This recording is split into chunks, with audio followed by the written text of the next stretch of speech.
so long.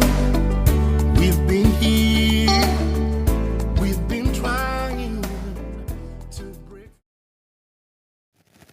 Hello and welcome to another interactive, fun-filled edition of the Springboard Hangout. The Springboard Hangout, as you know, is our educative and very fun-filled program that we have with various stakeholders in our country and sometimes beyond. Today, all too soon, we are bringing to an end our 360 Women series that we dubbed Women on the Go. We put this together in collaboration with the Executive Women's Network, EWN, and they celebrated their 5th anniversary. You know, we were privileged to have influencers like Cynthia Oforejumo, Yvonne Oklu, Rosy Ebe Arthur, Sika Goka, Abigail Welbeck, Nana Esilfwa Tamaklo, and Emma Wenani. Some of them were CEOs, some of them were CFOs, some of them were marketing professionals, some of them were HR leaders, and so on and so forth. It was a whole gamut.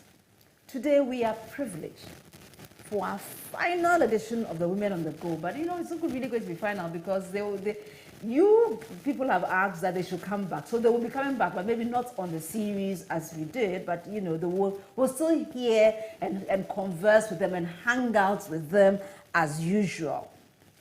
Today, our personality, our lady of the moment, is such a phenomenal woman. She is one that you must meet not just in person, but also on the go. I'm talking about no other person but Rosy Fynn, the CEO of Busy Internet, is here with us. And therefore, tell us what you would like to learn from her about leadership, because she has led across the whole management divide, and right now she is leading from the very top. So send us your questions. Let us know what you'd like to ask her. Importantly, kindly let us know where you are calling us from, because we want to hear from you. And though it is still a little early, tomorrow is my birthday. Okay, so we'll chill there. Okay, so yes. So let's hear from you. Where are you? Rosy shaking her head here. Where are you listening to us from, or where are you watching us from? We'd love to hear from you. Call a friend for the person to join in. Please don't go away. We're going for a short break. When we return, we have Rosy all to ourselves.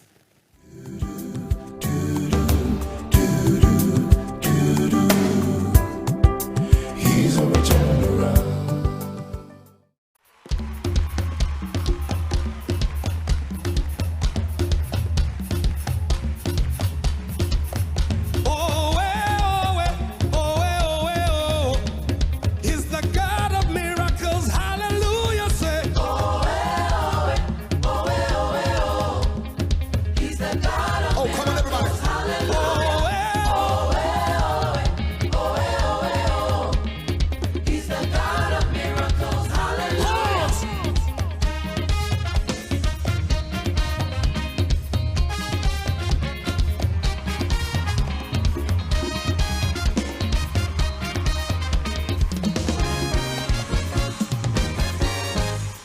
We serve a miracle-working God.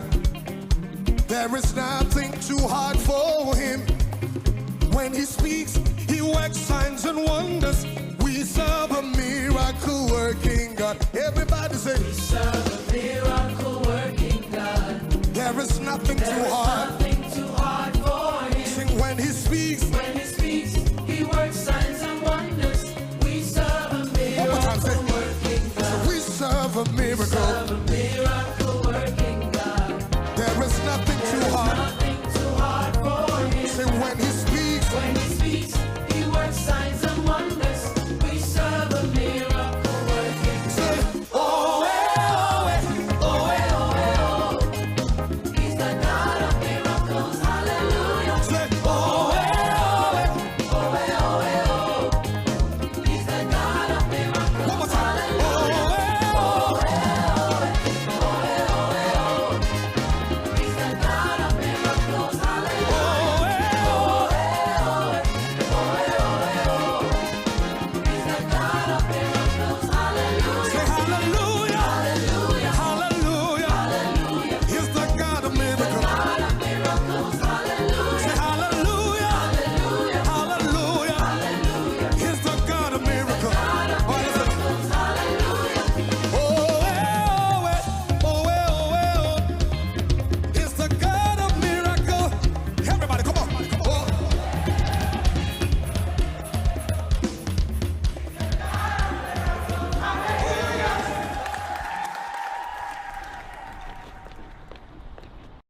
me York's Rent a Car. I need a car in 15 minutes. Hi, I'm Jake Morris, and I travel globally. But when I'm in Ghana, York's Rent a Car is my reliable choice for safety and comfort on the road. York's Rent a Car provides comprehensive logistics services to mainly blue chip companies as well as individual clients. At the time, we needed a car rental service, and York's fitted in very well per our standards. Their services is top notch. Drivers are on time. It was beautiful to see them behind the wheels, and anytime they pick up a guest, the guests were very, very happy. Already? Excellent. York's Rent a Car provides services and expertise that include meet and greet services at the airport, car rental, driver personal outsourcing, and vehicle detailing. What's the problem? It's you. I told you. York's Rent a Car delivers world-class service to its customers, having their highest safety and comfort in mind. So watch you. Two of us are open for him. York's Rent a Car runs 24/7 operations where customers can make car reservations and inquiries of our services online and also call our hotline.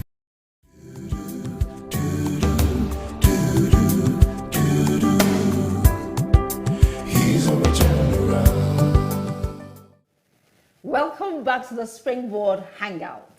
The Springboard Hangout today, we are on the series Women on the Go, and we are privileged to have in the studios Ms. Rosy Fynn.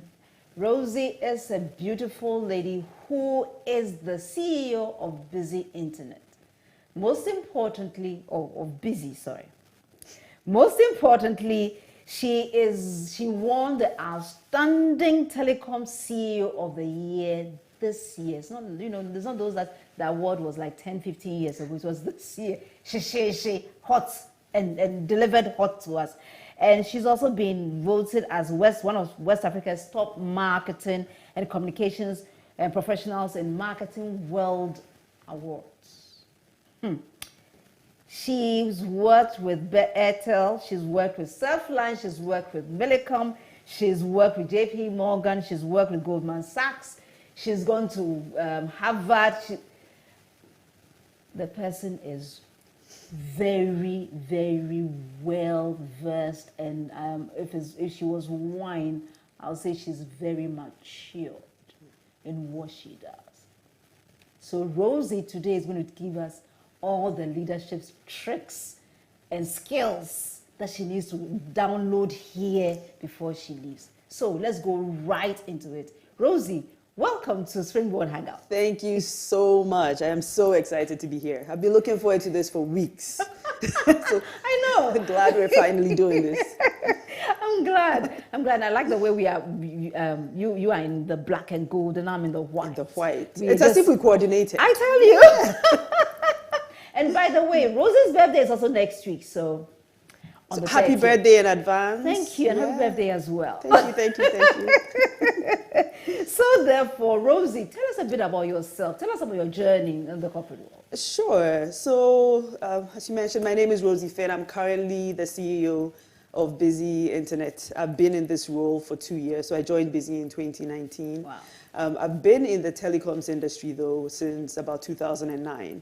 That's when I moved back to Ghana. I was living in the US before then. Okay. But in 2009, I joined Tigo, which was Millicom then. Yeah. And started out, in business intelligence, in the marketing team. It was actually my first role in marketing. So I'd studied marketing in business school, but I'd never worked in marketing. Mm-hmm. So it was a very exciting journey, doing something that, I'd studied, that I was really interested in, and getting to apply all of that school knowledge into the work environment. Yeah. And it went really well. I ended up going to become the Chief Marketing Officer at Tigo, and eventually managing all of the brands for West Africa for Tigo. So that was a really exciting journey for me, and my very strong introduction into the telecoms industry. And it's working in Ghana. It was my first opportunity in Ghana. Then I made the decision to move to Surfline. So after 4 years at Tigo, I was looking for a bit of a different experience, and what Surfline gave me was the opportunity to start a telecoms business from scratch. Okay. So this was, myself and Isabel dos Santos. 2 years ago. Okay. Yeah. At the Africa Call Me in South Africa. So, okay. Yeah. Networking is very important, so this is how I get to meet some interesting people. Definitely. Yes. So at Surfline, we basically built what was West Africa's largest single deployment for a 4G LTE company.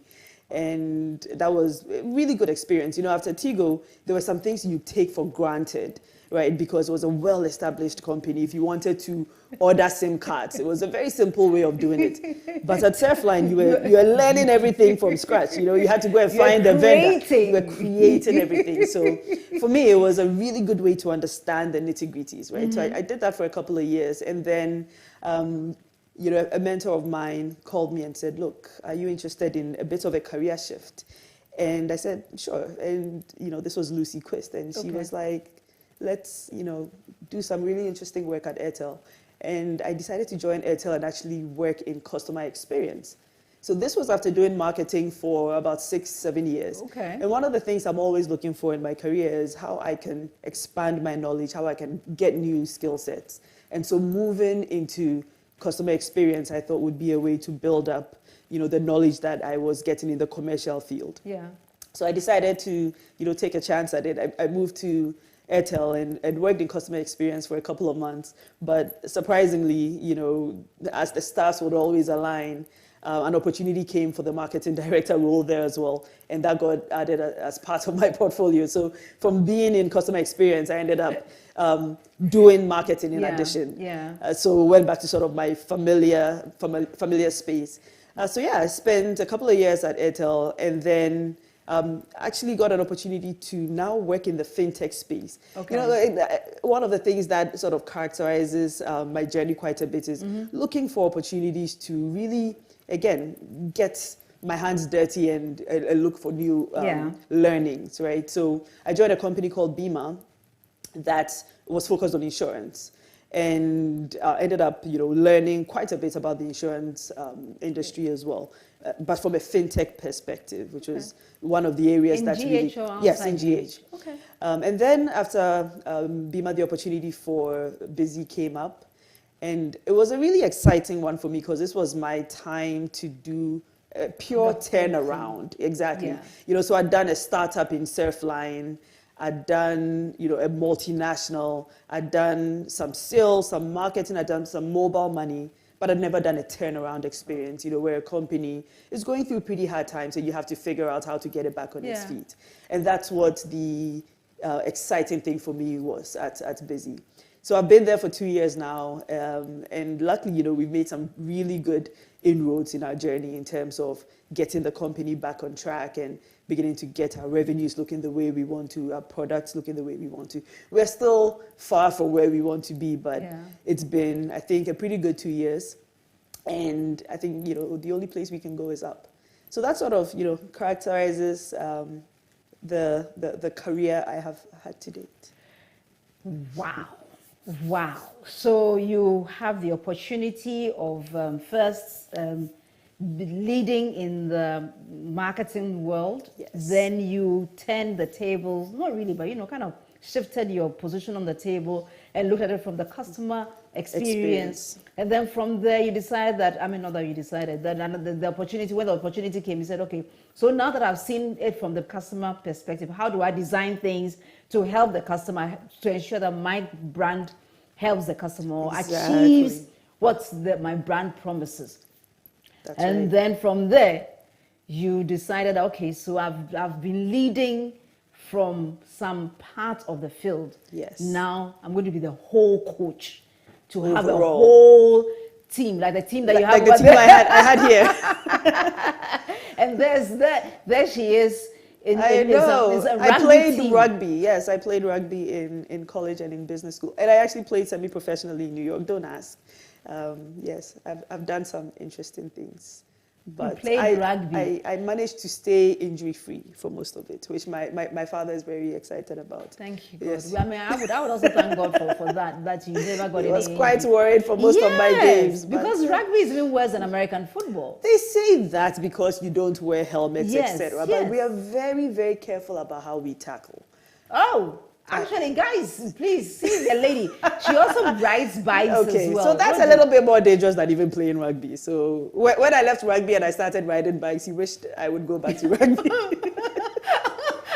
was like, you know what, maybe rugby was a better place to be. So are you telling me that if some Harley Davidson guys come around, you would actually go on the bike with them? And I ride with them. In fact, I rode with the Harley Davidson group a few weeks ago. Yeah.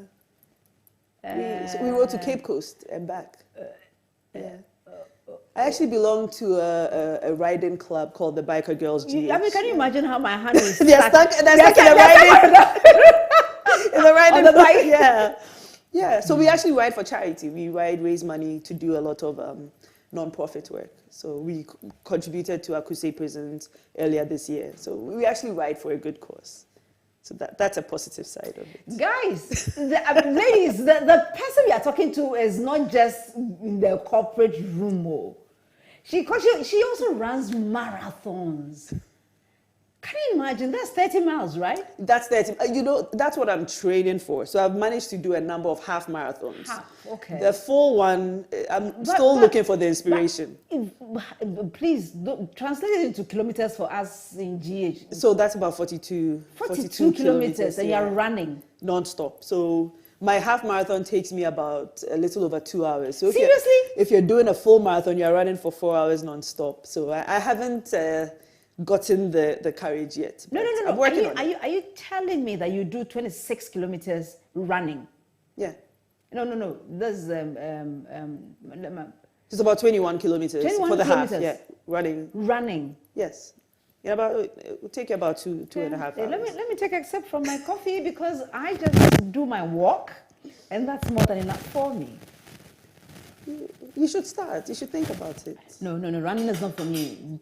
I will clap for you. Give me some support, moral support. That's all I get. That's all. I mean, I'll walk beside you, you know, and cheer you on, and that's all that you'll be getting from me.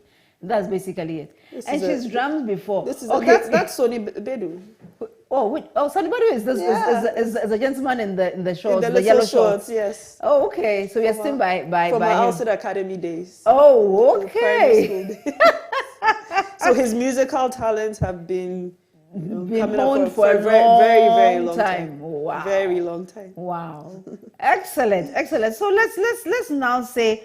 So one of the things that we have heard about you is the fact that you are now leading, and then your opportunity to lead in this particular establishment came from a desire to change, right? Yes, that's right. So who or what is change leadership, or who is a change leader?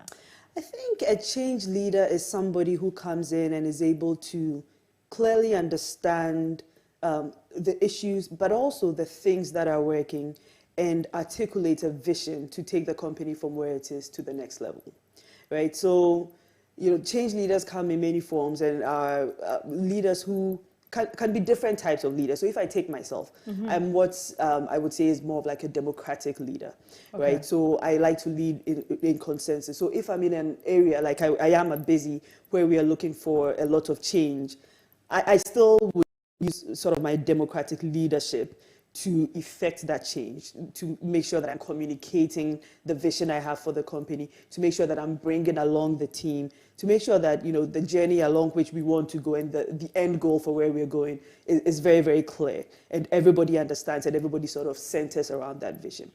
There are change leaders who could be more autocratic and come in and say, look, I am going to tell you what I want to be done, and I'm going to tell you what needs to happen. And they can be successful as well. So the point is, no matter who a change leader is, I think being true to who your sort of like authentic leadership style is the best chance you have of achieving your goals and being able to actually effect the change that you want to. So if me as a democratic leader, I try to become another type of leader because I think that's what will work in a particular situation, because it's not my true authentic leadership style, I probably will struggle and have a difficult time even convincing people, right, to follow me and to believe in the story I'm telling or the journey that I want us to go along. Yeah. So I think it comes down to still being an authentic leader, but being very, very clear around, the goals you're setting, where you're trying to go, the vision you have for the company, and how you plan on taking everybody in the organization along. Do you find that having been in a marketing role for a long time and being at this new position, do you find your marketing background helping you in articulating and selling, not selling, but projecting where you want to go as a group, as an organization, easier for your team members? I definitely think so. I think one of the things that, having a sort of an underlying study in marketing helped me with was effective communication. Right? Okay.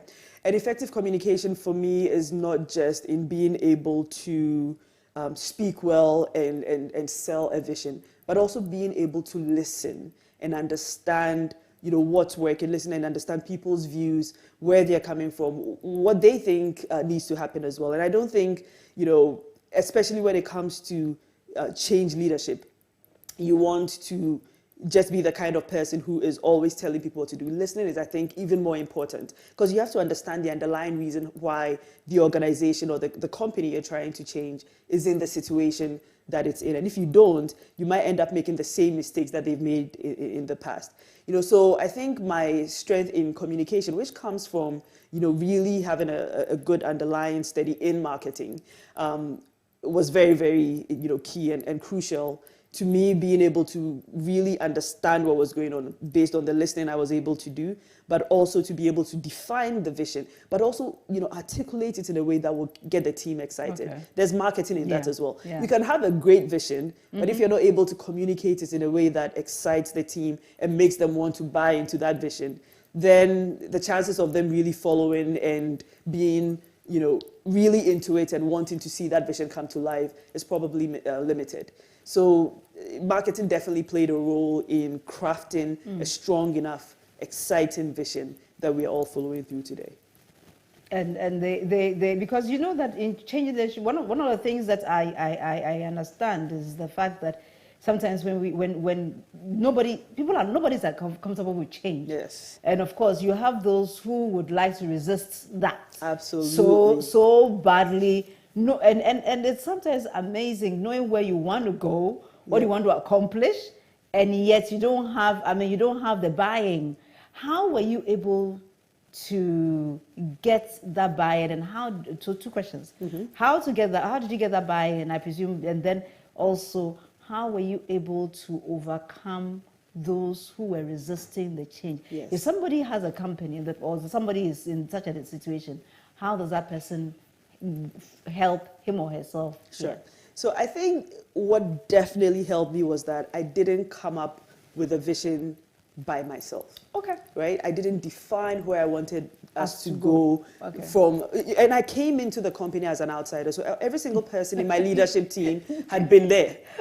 So you were from outside. Yeah, I'm from somewhere and I've come.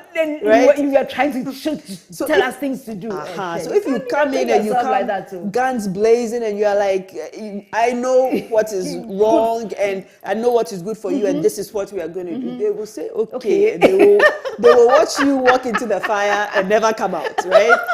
And they'll say we told you so at the end. We told you. Right? We told you, exactly. Yeah. Because you can imagine that the fact that they are in that situation, they've been there, they've tried a lot of things, things that haven't worked. They've also probably resigned themselves to, okay, this is not, we're here, we've been here for 2-3 years, nothing is working, nothing is going to change, we are tired, etc. Right? Yeah. So for me, the initial step wasn't to come in and say, this is what we're going to do. There was a lot of understanding that I did. There was lots of conversations around, okay, let's untangle the pieces and understand how we got here. And then my first couple of meetings were about that. Why do you think we are in the situation that, right? And I kept saying we, right? I didn't take it from a perspective of why did you think you guys got us here? Because I took myself as part of the team. Okay. We're in this together. Today, this is where we are. I wasn't here, yes, but let's figure out together why we got here. And once we did that, what were some of the suggestions you had for us to, make changes to move us forward? Because the truth is, some of them weren't in very senior positions when some of the issues were happening, right? They probably had great ideas, they weren't being listened to, etc. So it was really understanding all the things that they thought should have been done, and then understanding why they weren't done. Because some of the things you hear and you're like, okay, it might be a good idea, but it's going to cost you this much, and it's not realistic for the world we're in today, right? So it was really doing a lot of that underlying work, you know, and unraveling it and going into that pretty painful past to see how things, you know, got so bad so quickly, right? And after we did that, then we figured out, okay, what are the low-hanging fruits? Because you have a team that's quite demoralized. They've been in this situation for quite a while. What are the low-hanging fruits for success that they can pick on, work on, and, you know, come out successful to ginger them up? And then you celebrate. Once you get those quick wins, people get excited. They feel like, okay, you know what? Change can actually happen. These things can actually work if we put in the effort, if we do the things we're supposed to do. So we started with that. We got a few quick wins. We got some excitement. And then some of the quick wins were, for example, our Accra Mall shop had been shut down for about 7-8 months. You know, we weren't selling out of there again. So it's figuring out how we could get that shop up and running, get some revenues coming out of there, get people excited. We weren't selling any devices when I joined. Okay, how quickly can we get to start selling devices in our outlets, bringing on board new customers? And as soon as they started to see these very few things happening, you know, it gingered them up a little bit. And then they started coming up with ideas. So then we, you know, after a few quick wins, we're like, okay, now let's do a full workshop and figure out a more longer term strategy, right? In terms of how we're going to really craft a vision and we went through, you know, changing our values in terms of what the organization stood for, changing our mission, changing our vision. And they all felt like they were part of it because we didn't do it even as just management. You know, we involved all of the organization. All team members were involved. And I think in a company that was at that stage and with those types of issues, it was really important to get everyone on board. Yeah. And so with that, they felt like they were invested in the solution. Because they came up with it, right? Yeah, you know, so you can't say it won't work when you said we should do it. So you get the idea. Exactly. Let's figure out how we can make it work. And if we have to adjust a little bit, that's fine. Nothing is finite. But at least now we have a good plan for where we want to go and what we want to achieve. Okay. So then when COVID hit, yes, for an organization that was now finding itself or rediscovering itself, COVID would have been a really, really interesting setback. I'm saying interesting. Yes. I like the choice of words. Interesting setback. How did it affect the progress of the team? And so how did you respond? Yeah, I think one of the things that helped us was a big part of who we want to be is more of a digital company, right? We're focused on digitalization. We're selling digital tools, right? Yeah. So we live it, we breathe it every day. Yeah. And so we've been already starting to work from sort of like a remote basis, using the digital tools quite a bit, because it was actually part of our strategy going into the future. Fantastic. So we kind of accelerated that a bit more. And the good thing is also, unlike maybe some of the other telcos, we are not that big of an organization, right? So even though we're working remotely, what we'd have is teams coming into the office on alternate days. And we still do that today. We don't let everybody come in and have masses of people because, you know, the COVID threat is still real. But we found ways of still maintaining that level of camaraderie. Okay. We were very, very clear about, you know, at least people in teams checking out on each other. These were things that we asked team members to do. Because for us, you know, it really was about the togetherness of the organization. Because we were in the kind of situation we were, it was more about getting the team to gel, getting them all sort of, you know, circled around a common goal. So being in different places definitely had an impact on that. But I think, you know, still continuing to do a lot of our meetings through remote channels. We used a lot of Zoom. We did a lot of like online interactions. That definitely helped with the spirit and the camaraderie. So we haven't suffered too much from that perspective. And but you've been able to expand as well, despite the COVID, of course, because now it's more digital. It's more digital. So there's more demand for your services. That's right.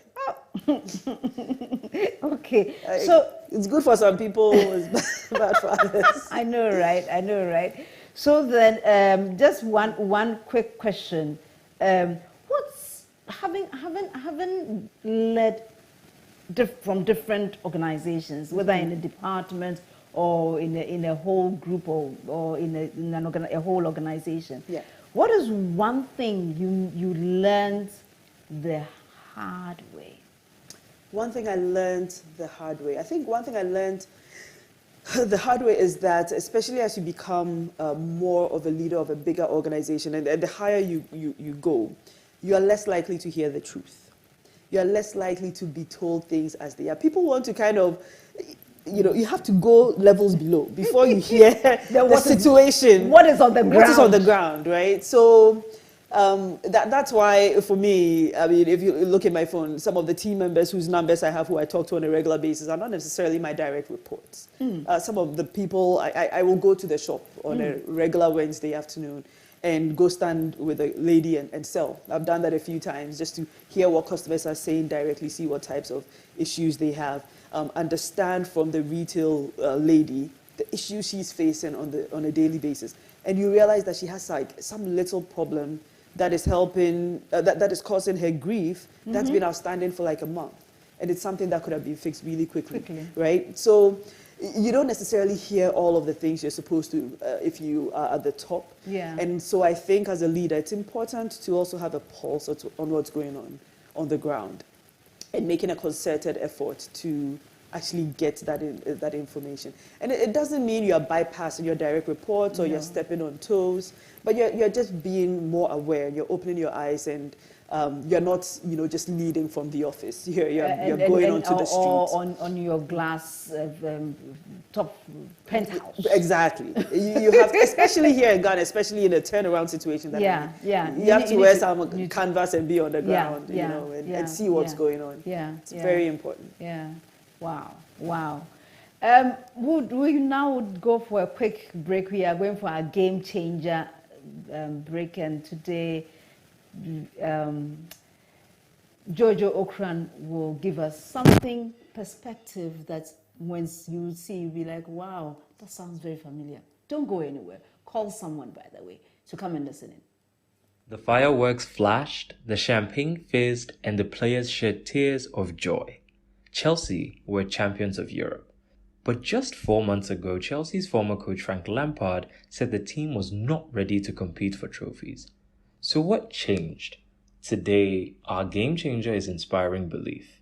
It's no exaggeration to say that Thomas Tuchel saved Chelsea's season. The German coach took over after Lampard's exit and turned the team around. People often credit this transformation to his odd tactics like using mini footballs and banana-shaped pitches, but his man management is the real secret. Lampard made players feel like they weren't good enough, and it showed in their results. Tuchel disagreed. He defiantly insisted that his players were ready to win trophies now, not in 3 to 5 years. He took a chance on underperforming players who repaid his faith. And there's no better example of this than N'Golo Kante. The French midfielder had struggled with injuries, which affected his output. His interceptions had dropped by 28%, while his tackling plummeted 42% from its peak. Things got so bad that Kante was almost sold in January. But when Tuchel came in, he declared that he had always wanted to work with Kante. He boosted Kante's self-belief and shifted him back to his favorite number 6 role. The response was resounding. Kante worked hard to regain his form and crowned the season with man-of-the-match performances in Chelsea's 3 biggest games. It's natural to want to replace people who are underperforming, but sometimes all they need is someone to say, I believe in you. So who are you going to believe in this week? This has been the Game Changer with Jojo Okran. Have a phenomenal week. Welcome back. And that was Jojo Okran with having a phenomenal week and believing in others, or inspiring belief. And I unfortunately had a Chelsea supporter in the studio, and so she was going like this, yay! So to all Chelsea supporters who are watching us today, God bless you. This blessing, God bless you. It might not last forever. God bless you. That's all. So Rosy, before I come to you, I have Helen Matrivi. We haven't talked to our people. I'm so sorry. Selassie Nupe, Oh, thank you for joining us. Helen Matrivi, you are watching us from Accra. And Kwesi Chere is saying blessings. Thank you so much. And then Abigail is saying happy birthday. Oh, thank you, Abigail. I'm receiving this. For both of us. Well, yes. Happy birthday in advance, Rosy. And then Promise Fiajibe says, wow, great and amazing leader. I salute you. And I'm watching. Thank you for watching. And of course, I have Selassie Nupe who is saying that excited to learn from Rosy. I would love to hear. Okay, he has a question for you. So you first comment on the game changer, then you go to this question. You go to Selassie's question. It says that I'm excited to hear from you.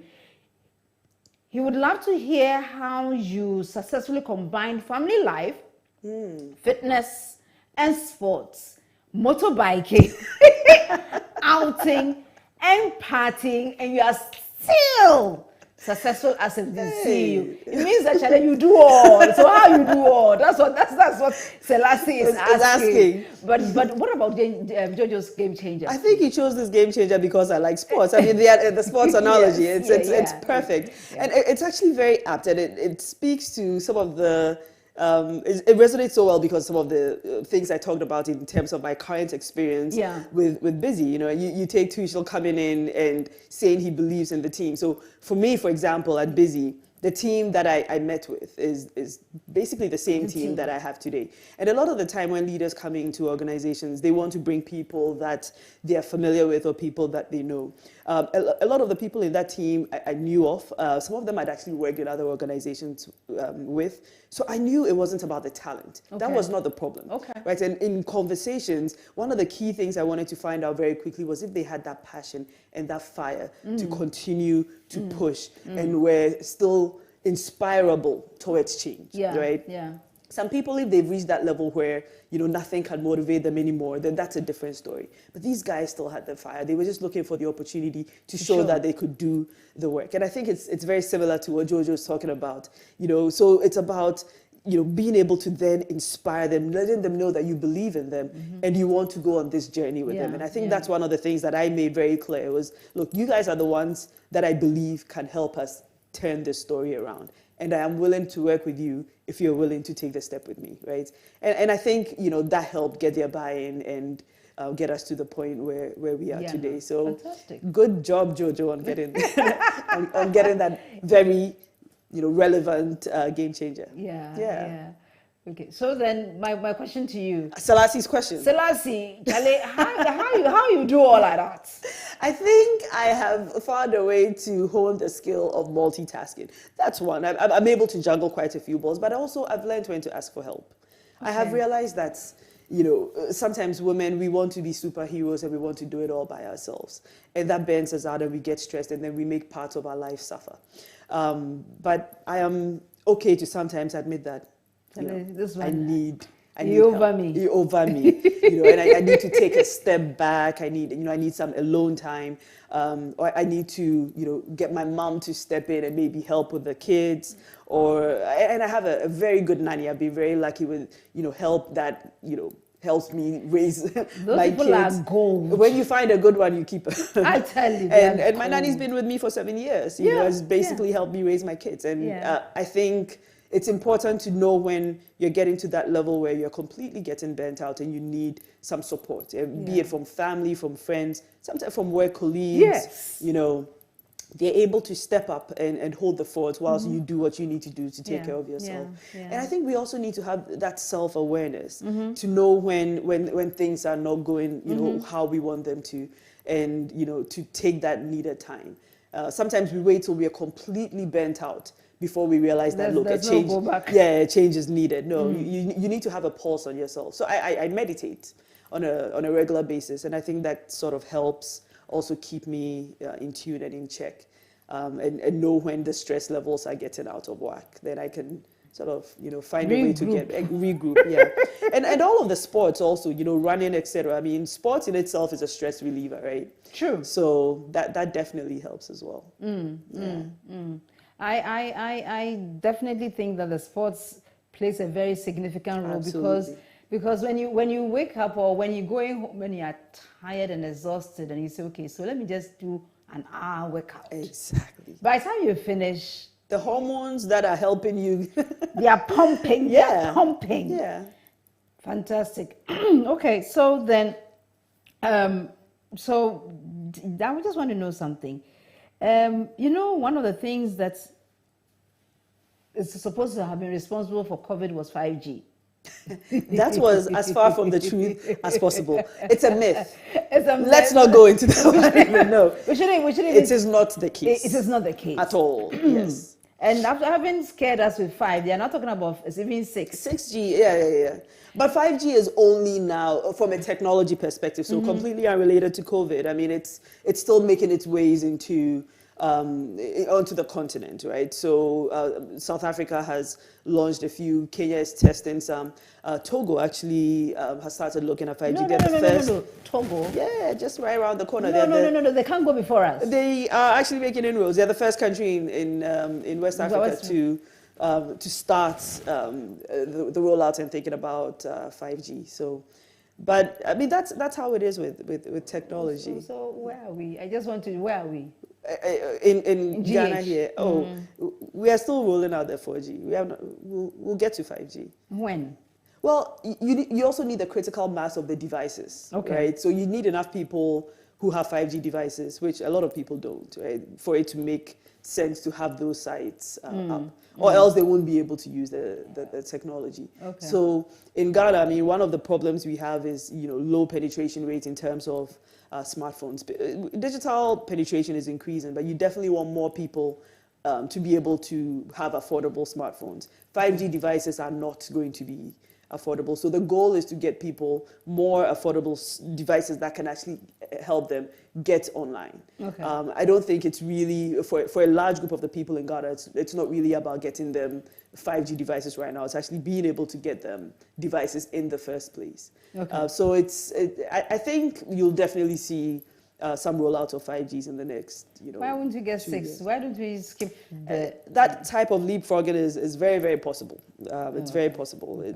Do you see busy leading that way? It's actually very possible that would be the way we would go. Because when you're a small entity and 100% focus is data, right? So the question is, how can you do data the best way possible, right? Yeah. And it's ensuring that you're able to give the best experience. And it's not even just about people being able to browse on their phones alone. It's about being able to have the smart connections in terms of entertainment, in terms of security, etc. So those are all things that we're looking at into the future. Okay. Okay. Excellent. Because I'd love to have some either 5 or 6 to play with. Because sometimes the 4 is not fast enough. It's not fast enough. It's not fast enough. And when sometimes when it even goes on strike, then it goes to 3, and you're like, what am I going to do with 3? Yeah. Okay. Right. So Rosy, as a leader, how does one remain relevant? That's a very good question, and I think it comes down to So for me, I've always focused on my work speaking for itself, right? Yeah. And I think I don't think about how I can remain relevant. It's about how I can do great work that will speak for itself, and in that way continue to be relevant. So relevance is not the goal. It's more about the quality of the work and the impact that's having. So one of the things that's really important to me right now is how we can get more people online. Managing a company that's focused on digital, that's focused on getting internet into the hands of the people. Today we sit at around 47-48% internet penetration. So my goal is, what can we do to make sure that more than half the population is not online? How can we get them online? What are the things we're doing to make that a possibility? So the projects we're currently doing with the Ministry of Education to get all senior high schools connected, which will mean that much younger people are going to start having access to the internet, learn how to use digital tools, hopefully learn how to program, get interested in ICT, get interested in careers in STEM, you know, and then it just continues to evolve into people who are being removed from poverty, people who have more opportunities because they are now, you know, getting skills that are more relevant into the future. That's where I'm thinking, right? And I think when you do those things that have positive impact on people, the relevance comes to play, right? And so that's where I would center the energy and center the effort, which is let's have impact. Let's be able to do things that have positive economic impact, positive social impact. And once you're doing that, I think as a fallout of that, as a leader, the relevance and you know, whatever accolades or attributes you're looking for will follow. As a leader, remain relevant by ensuring that whatever you're doing has positive impact, be it social, economic, be it even where you have an impact in the very social lives of the people that you're leading. So that is relevant, ensuring that you are relevant in your sphere of influence. Fantastic, Rosy, that was really good. So Rosy, if we are looking at, I mean, one of the values that I pick up from you is the value of being diligent in what you deliver.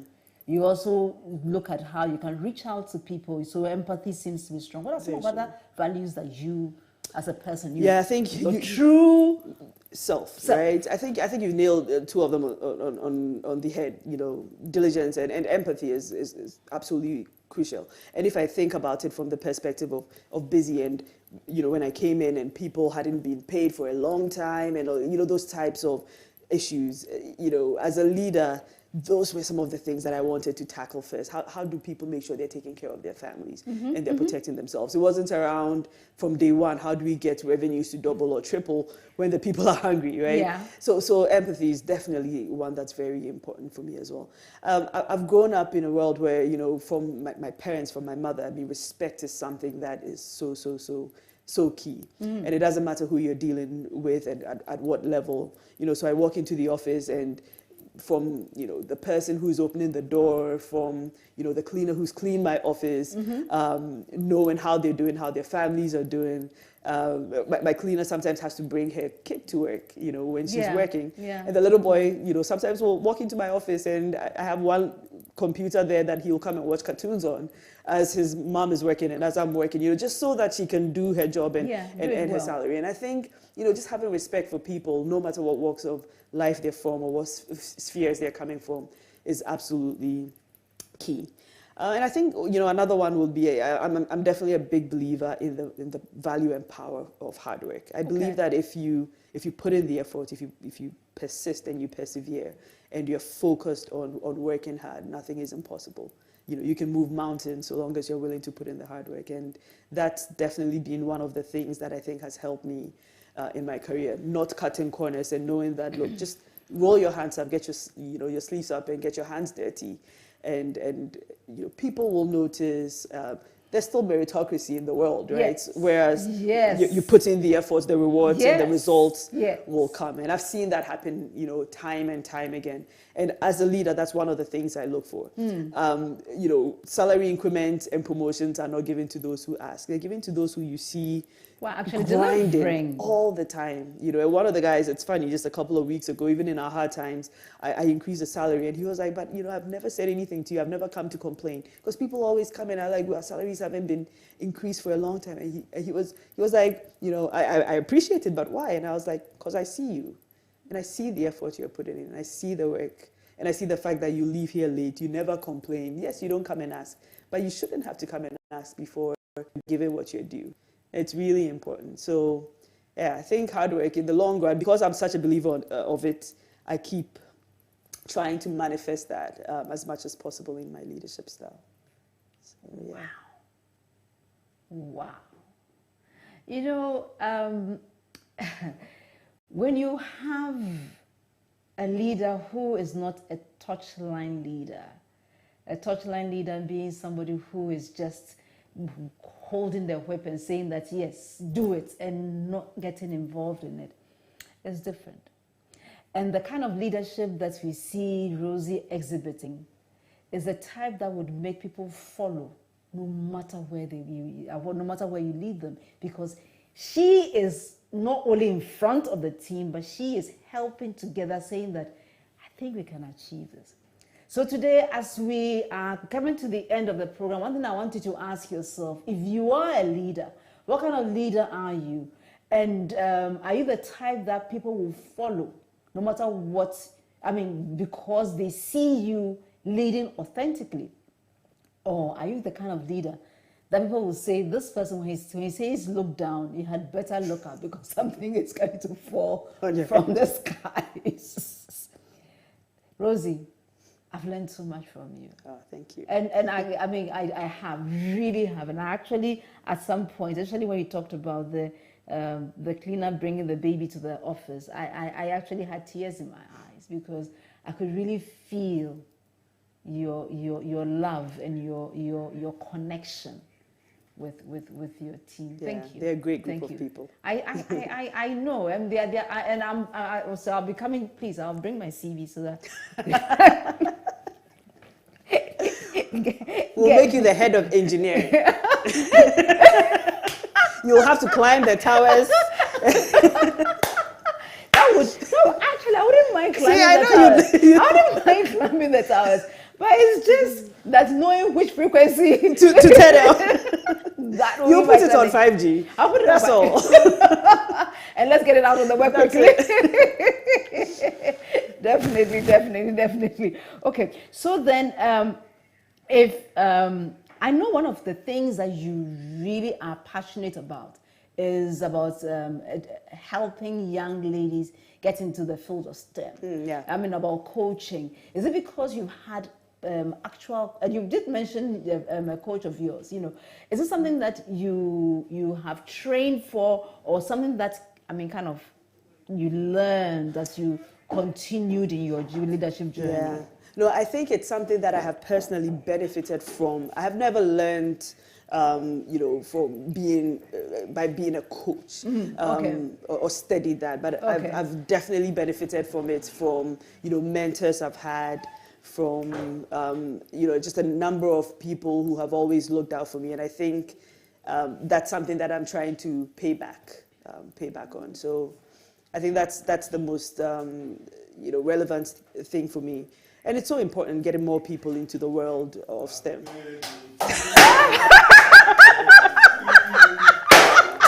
Oh, wow!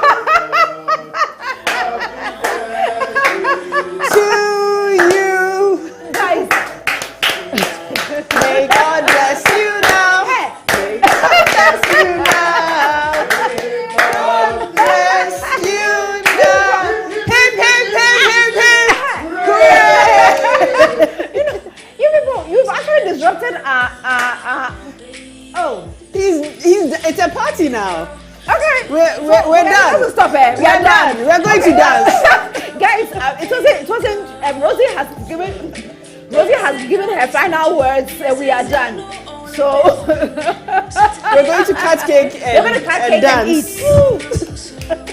Oh, very, very nice to meet you. Oh, exactly. We'll have a conversation there. What are the questions? Okay, so Rosy, come and let's cut our cake together because yours is next week. Thank you. Thank you. Rosy, let's cut our birthday cake. So, are you there? Are you taking? Yes. 3, 2, 1.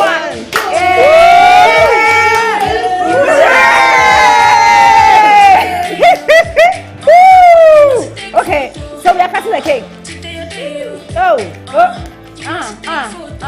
Hey, we are going to take a photo. What's the photo? It's so important. Oh. Shake your body, baby, move your body. Oh, shake your body. You were by my side. Right. Oh.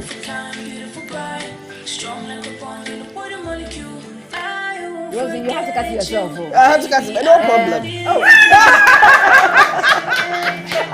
He came to get cake and depart. It's still our cake. Woo. Oh, this is is a happy birthday song. Yes, it's a happy Wow. birthday by Jay Nani. Some young lady that we enjoy here. Oh, that's Stephanie. She did a song called Yawa. She's only 17 years. Wait, is she the one who played the guitar? Yeah. She is amazing. She's just 17 years and she's doing so much. I mean, Yeah. that was classic. Yeah, that's her song. Oh, really? Who's she signed to? Who's she signed to? Please sign her for me, I beg you. Oh. She's my sweetheart. Yes. Let's talk to Links. Oh, really? Yeah. Okay. Yeah. We will do that then. We'll do that. Because honestly, I think she needs. Oh, thank you. Oh, please come and serve yourself. Oh.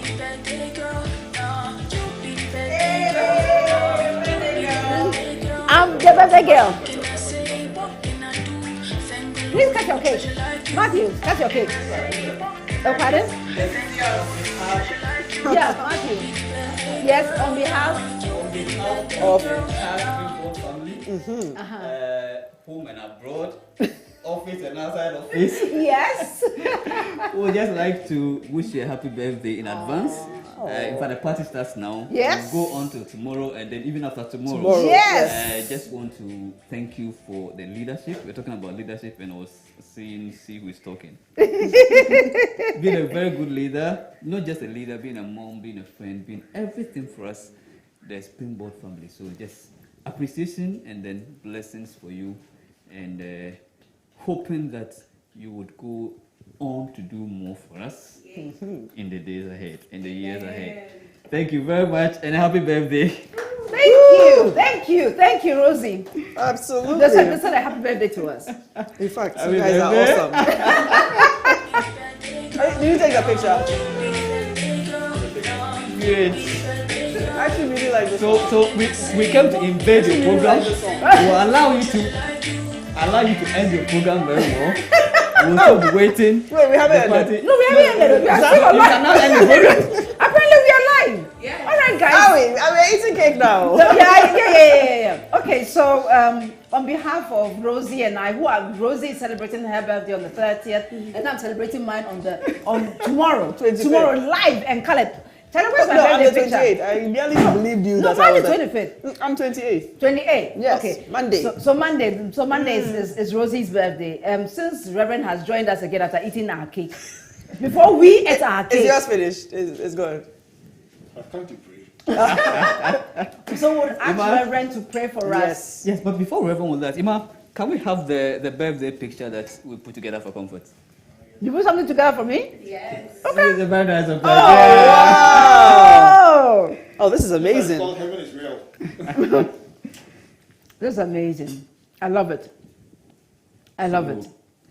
The heavens declare the glory of God, and the firmament shows his handiwork. Day unto day utters speech, and night unto night reveals knowledge. And it's from Psalm 19:1 and 2.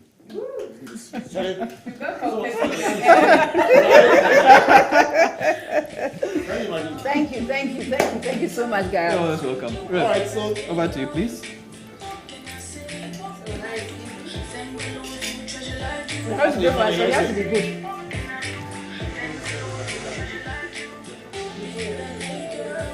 All right, it's okay.